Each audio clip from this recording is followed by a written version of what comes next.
Psalm 125, verses 1 through 5. A song of ascents.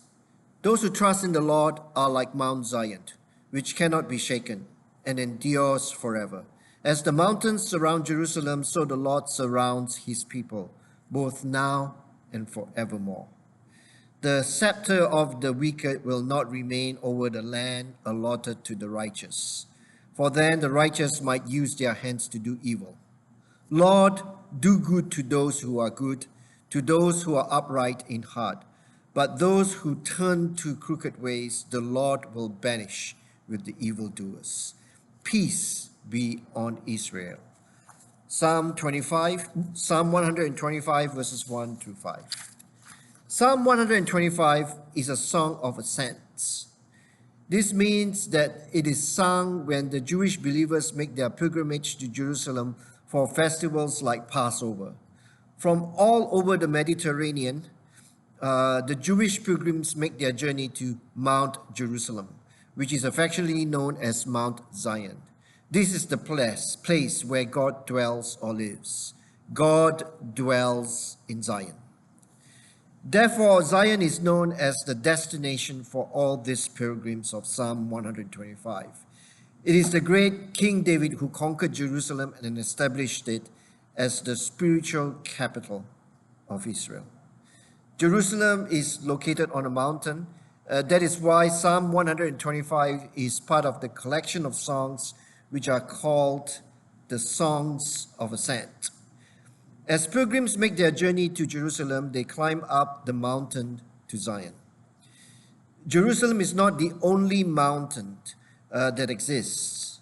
Jerusalem is located within a group of mountains. The person who writes this song, Psalm 125, also uses the imagery of the mountains around Jerusalem to describe the presence of God. Psalm 120, as the mountains surround Jerusalem, so the Lord surrounds his people both now and forevermore. Psalm 125, verse 2. As pilgrims make their trip to Jerusalem, they also realize that they need to examine their hearts. They need to ask if they are worthy of entering Jerusalem. God has no place for people who are wicked, evil people who mistreat others. The scepter of the wicked will not remain over the land allotted to the righteous, for then the righteous might use their hands to do evil. Psalm 125, verse 3. Jerusalem is a place reserved for people who are righteous, people who do not use their hands to do evil. Who are these people who have evil hands? Psalm 125, verse 1 begins with the description of people who trust in the Lord. I believe that people have evil hands because they reject God and his instructions. The salvation that God blesses us is more than the salvation for life after death. When God saves us because of our faith in Jesus, God also saves us in this life on earth. God gives us his word, the Bible, so that God can reveal himself to us. God speaks to us as we read God's word. This word helps us live our lives as God's children. Day by day, we receive guidance from God when we read the Bible. God leads us each step of the way. We follow God's direction. This is part of the salvation that God has blessed us with. People with evil hands also mistreat others. Jesus gives us two major instructions. Matthew 22, verses 37 to 39. Jesus replied, "Love the Lord your God with all your heart and with all your soul and with all your mind. This is the first and greatest commandment. And the second is like it. Love your neighbor as yourself." The second commandment follows the first commandment. When we love God with all our heart, soul, and mind, we also learn to love our neighbors. We begin to see people through the eyes of God. We begin to see people as human beings created in the image of God.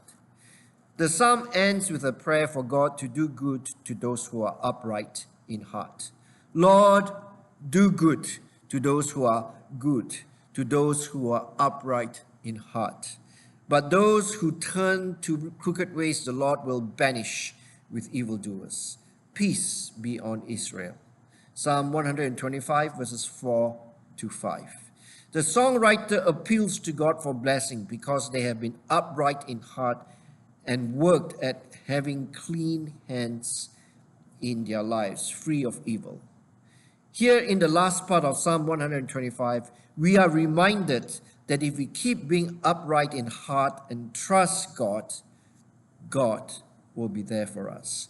God will do good to us and bless us with grace and peace. Here's a story I came across this week about two women who started an automobile spare parts business in the late 1970s. In 1978, two women began their own business, Weatherill Associates, in an industry not typically associated with female entrepreneurs, automobile spare parts. Weatherill rebuilds and distributes replacement car parts. The founders, Marie Booth and Edith Gripton, had the idea to develop business based on ethical practices. They wanted their money to be a living example of the maxim, right actions lead to right results. Wrong actions lead to wrong results. As part of their training, the employees were taught to apply ethical standards to all matters of their job performance. For example, salespeople were told never to pressure customers, never to discredit competitors, never to use negative sales tactics, and most of all, under no conditions were they to lie. So what are the chances a company led by two idealistic women can survive the dog-eat-dog world of used car parts? Most people who were asked that question in 1978 laughed condescendingly, but they are not laughing anymore. 4 decades later, Weatherill Association is still going strong. Sales are in the hundreds of millions. Profits are in the tens of millions, and the company is debt-free. You have probably been told before that you have to cut ethical corners in order to succeed in business.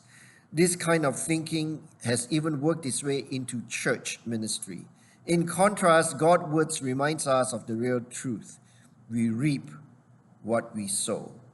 If we work at being upright in heart, God will always be there for us. God will look after us if we persist in having clean hands and having an upright heart. Psalm 125 is a song of a pilgrim. The pilgrim is on their way to Zion, to Jerusalem, where they hope to meet God. We too are pilgrims on a journey.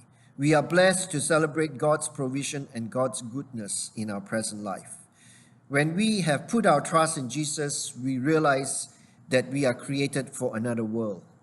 We become pilgrims on a journey. There is no greater testimony to this truth than when we attend the funeral of someone dear to us who have lived their lives for God. This year, the St. Andrew's Streetsville Church family has lost 3 members in May and June. We will never see these friends again until we reach the destination that they have reached. They have reached their Zion. They have reached their Jerusalem.